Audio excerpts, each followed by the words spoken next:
Hello everyone and welcome back to Royalty Now Studios, where we bring you face-to-face with figures from the past. Catherine of Aragon is an iconic figure in English history. Catherine was the daughter of Spain's famous Catholic monarchs, Isabella and Ferdinand, and the wife of two princes of England, including the infamous Henry VIII.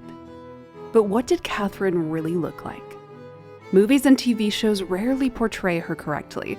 Plus, the most famous portrait of Catherine might not even be her. So let's dive into the research and reveal some recreations of Catherine's appearance. Catherine, or Catalina as she was called in her native Spain, was sent to England at just 15 years old to marry their crown prince, Arthur. So much rested on this alliance, which had been planned since the couple were just toddlers. Any children the two could have would provide much-needed stability for the English monarchy. Upon Catherine's arrival in England, it was said that King Henry VII was relieved that Catherine was pretty and looked fit for childbearing. It was reported that he was delighted with what he saw. Unfortunately, Arthur sadly died just 4 months later. But even after his death, Catherine would decide to stay, hoping to still marry the future King of England. After years of uncertainty, she would eventually be promised to Henry, Arthur's younger brother, who would become the infamous King Henry VIII. Catherine quickly became very popular with the people and with her new husband, Henry. She was intelligent, kind, and received a comprehensive education. Essentially, she was raised to be a queen. In addition to her wit, Catherine was said to have been lovely in her youth. In contrast to how fictional media portrays Catherine as the typical Spaniard with dark hair and dark eyes, she was very fair, with gold red hair, light skin, and large blue eyes. Her hair and her beautiful, smooth complexion were some of her most remarked upon qualities throughout her life. Sir Thomas More, who witnessed the marriage of Henry and Catherine in person, said Catherine wore a wide-brimmed hat with her waist-length hair flowing loose behind her, and he remarked that very few women could compare with Catherine's looks in her prime. Unfortunately, this glorious beginning for Henry and Catherine didn't last. Over the years, they suffered, with at least 5 of her 6 pregnancies ending in tragedy. The couple did have one living, healthy child, a daughter named Mary. Over the years, their once happy marriage began to crumble under the pressure of an absent heir. The lack of security for the Tudor succession was taking a physical toll on Catherine, and her youthful beauty had begun to fade. By the time Catherine was 30, ambassadors began to describe her as not handsome, but very virtuous, with one even going as far as to state that she was ugly and deformed. In 1520, the French King Francois would say after meeting the royal couple at the Field of the Cloth of Gold that King Henry was young and handsome, but he cruelly added that his wife Catherine was old and deformed. However, it was said that even through these slights, Catherine always carried herself with dignity. Although she was a small woman, standing only around 5 feet tall, she always commanded respect with her intelligence and her low, authoritative voice. She also dressed the part, popularizing a lot of fashion in England during her time as queen, including an embroidery style called blackwork, which was this beautiful, ornate stitching, and the farthingale, a cone-shaped underskirt that gives Tudor dresses their distinct shape. So, while we have a solid physical description of Catherine to work from, there is more controversy around her portraits than you might expect. The portrait that's attributed to being a young Catherine doesn't look much like the portraits of her as an older woman, leading to quite a bit of confusion about what her true face really is. The youngest image of Catherine we have is this portrait, simply called Portrait of a Girl, that's only tentatively identified as Catherine of Aragon. I'm inclined to agree because this portrait of her sister Juana was made by the same artist, and it is confirmed to be Juana. They look very similar here. One of the most famous depictions of a teenage Catherine is this one. It's a beautiful painting and lives in many of our imaginations when we think of the young Spanish princess. I've based one of my recreations off this portrait, but it's actually really controversial. The original identification of this image as Catherine of Aragon was proposed by Max Friedlander in 1915 for 2 reasons. First, the artist for this portrait, Michael Sidow, was a court painter for Catherine's mother, Isabella of Castile. And second, the necklace that the woman is wearing in the portrait has a visible K inside of it, and Catherine is sometimes spelled with a K instead of a C.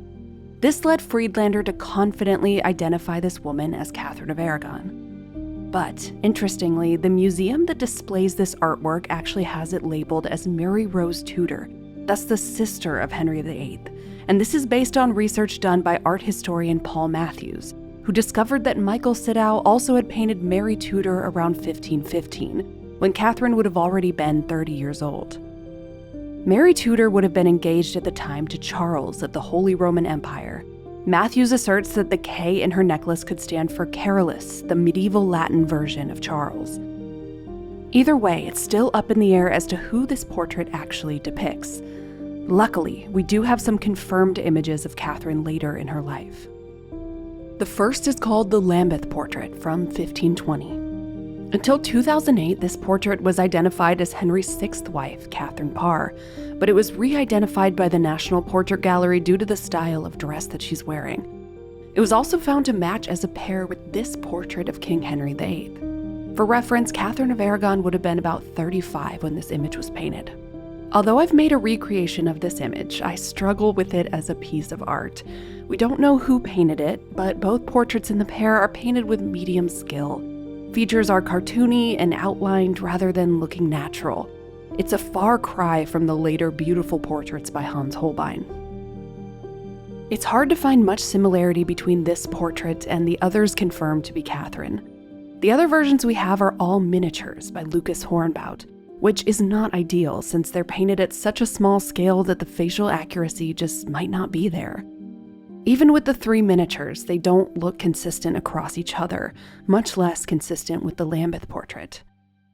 Now, I do think this miniature looks more similar to the painting of a young Catherine than the others. So let's take a look at some recreations, and you can all let me know your verdict on which face you think is the true face of Catherine of Aragon. First, let's start with the Michael Sidow image, and let's assume it's a true portrait of Catherine.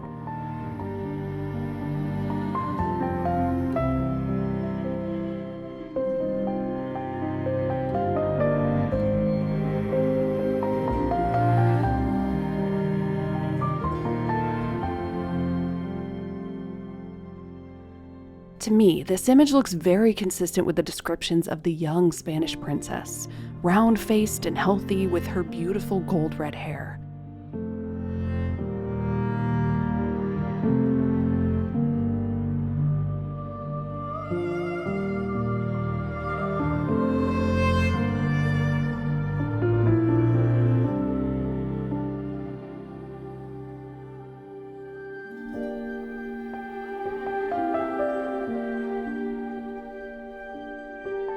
Now let's look at the Lambeth portrait brought to life.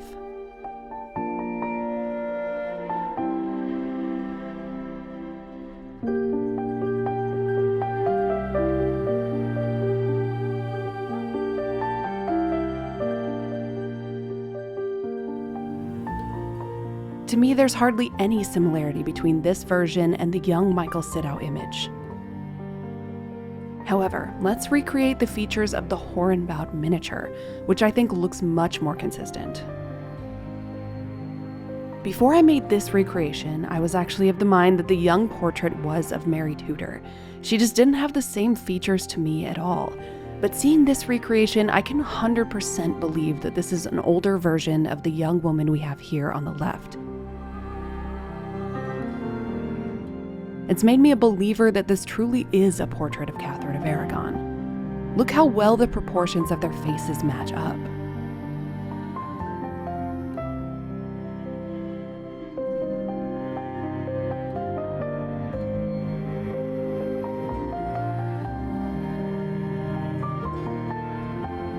Now, let's look at a modern recreation of a young Catherine just for fun.